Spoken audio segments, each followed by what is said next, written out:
पुण्यातल्या एका नामांकित कॉलेजमध्ये अल्पवयीन मुलीवर 4 अल्पवयीन मुलांनी बलात्कार केल्याची घटना घडली आहे।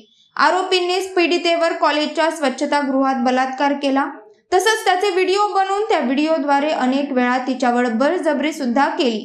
या घटनेच्या निषेधार्थ अखिल भारतीय विद्यार्थी परिषदेने आज 28 सप्टेंबरला महाविद्यालयात तीव्र निदर्शने करत आंदोलन केलं।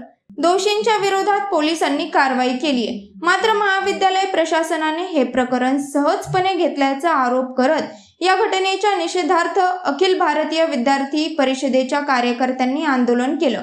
आंदोलनावेळी विद्यार्थिनींच्या सुरक्षेसाठी विविध उपक्रम घेण्यात यावे, तसंच महाविद्यालय परिसरात सीसीटीव्ही लावून निगराणी ठेवण्यात यावी अशी मागणी सुद्धा करण्यात आली। आम्ही खूप मुली अशा असतात ज्या खेडेगावातून शिक्षणासाठी येतात। त्यांची स्वप्न असतात, त्यांचे विचार असतात, त्यांच्या आईबाबांची काही स्वप्न असतात। मग ती स्वप्न जर आम्हाला पूर्ण करता येणार नसतील तर आमच्या शिक्षणाचा काय उपयोग आहे?